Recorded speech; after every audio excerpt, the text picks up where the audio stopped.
All right, I have had enough of not being able to drift this thing. And because we think that the clutch is slightly slipping, I went ahead, removed the old clutch master because we did install a new OEM T56 slave cylinder, and every time that I would press in the clutch and let out, there would be a tiny little bubble. Now, I looked throughout all of the lines because I do have a remote bleeder set up, thinking that maybe there was a leak somewhere, but I couldn't find any. And as much as it sucks buying parts thinking that they might fix the issue, that's exactly what I've done because I don't know what else to think. So here we have it, a brand new Wilwood clutch master cylinder that's going to be installed today, which then hopefully fixes our problem, and then before you know it, we'll be out on the track drifting. So let's get right on into it.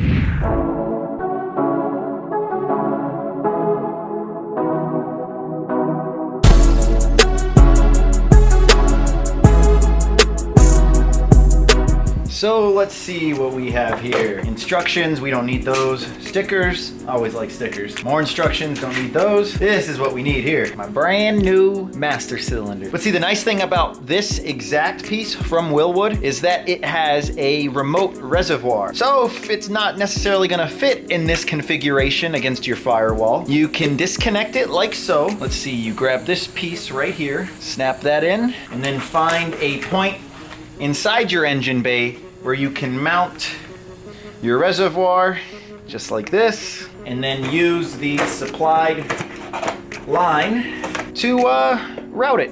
Of course, some trimming is going to be necessary. Now, the main difference between my new slave and my old one is the bore size. This is a weird bore size, something I've never seen.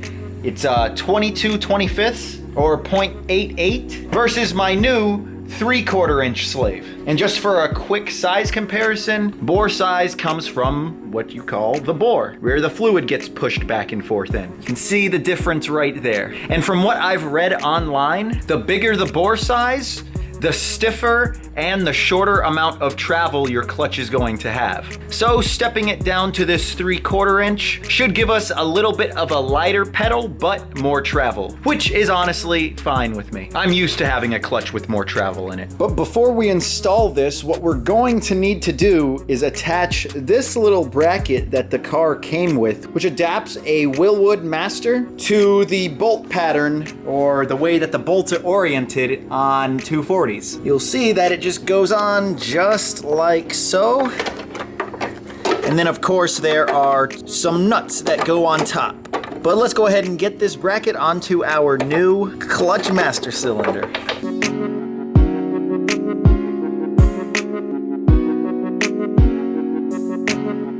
There you go. It's ready to be thrown into the car. Now I've attached one of these supplied clamps to the top of the cylinder because we are going to be mounting the reservoir in the same location where the old reservoir was mounted. So do make sure that you use the supplied clamps to clamp off your connections. And now this can go into the car.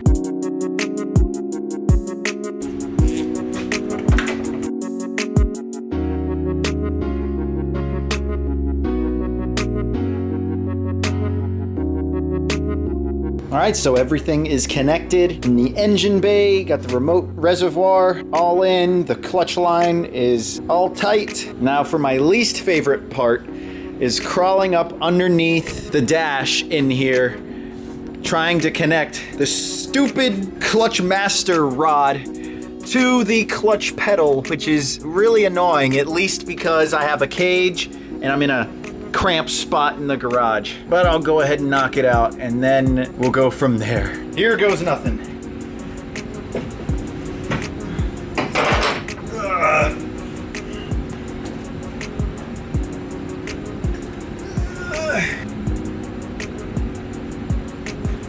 Okay, all done, but now to get out of here, which is horrible. Help me.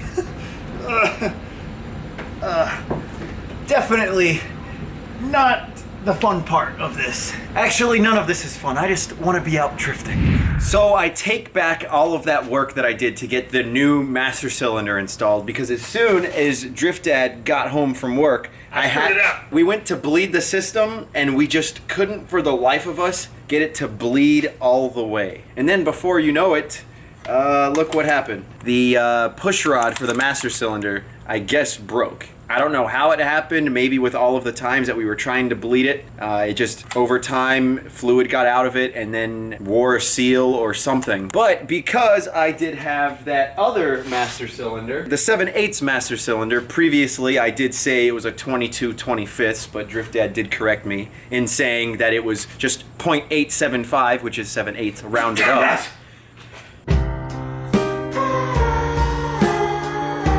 So I guess it did kind of work out with accidentally having ordered 2. So Drift Dad and I will go ahead and get this one installed. And is it gonna work this time? Let's find out. No way. So that's what it says right there. It depends on no way. Classic ambush drift style, no way. All right, new master is in. We have 0 bubbles coming up from the reservoir. Go ahead and just do it like a couple more times just so we could see. In and out, and nothing. So I guess we have a good clutch master now. I told you that was bad, that last one. Well, I don't know if it was... It had to break before you believed me. Yeah. But you never believed me.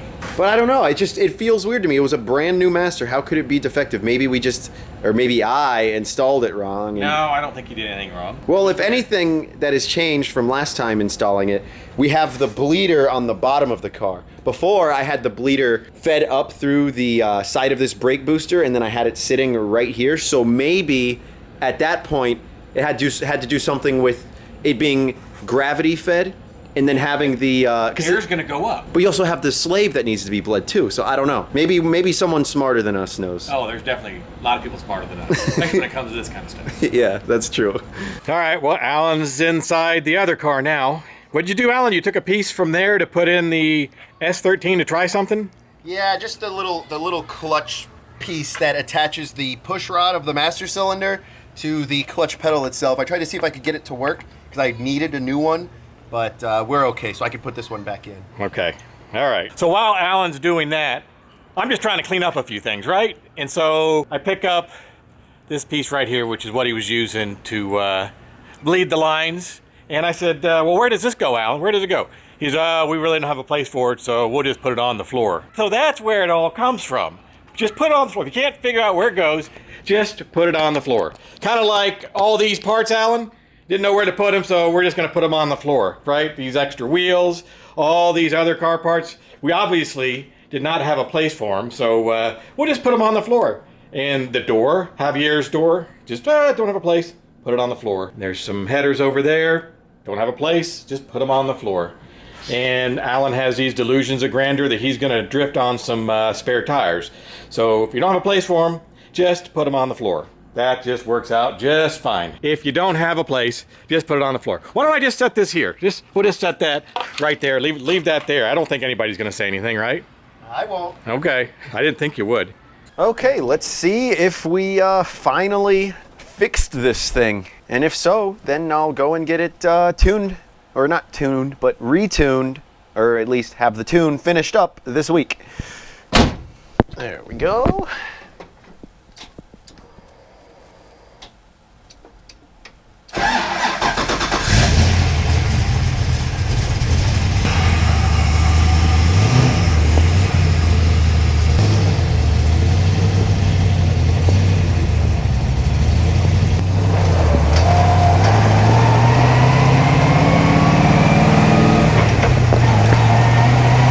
The clutch does feel pretty nice. A lot better than it did before. Maybe because we actually bled it appropriately for the first time since who knows when. But yeah, like I was saying, the difference between smaller versus larger master cylinders is that with the smaller ones, you will have more travel and less force, which to me is my preference. But because my 3/4 inch master broke and we have this 7/8 in, you can definitely feel how much stiffer it is.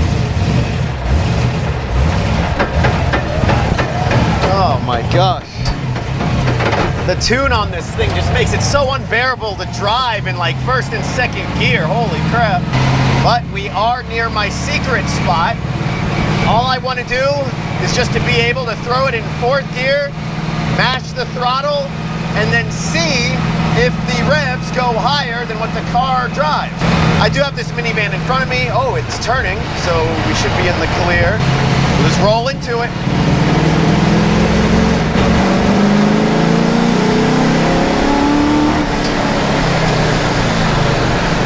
I think we are back in business, boys. That felt good. Maybe not so much power-wise, but it felt like it still wanted to accelerate, so that's good news. I think we might have fixed the clutch issue.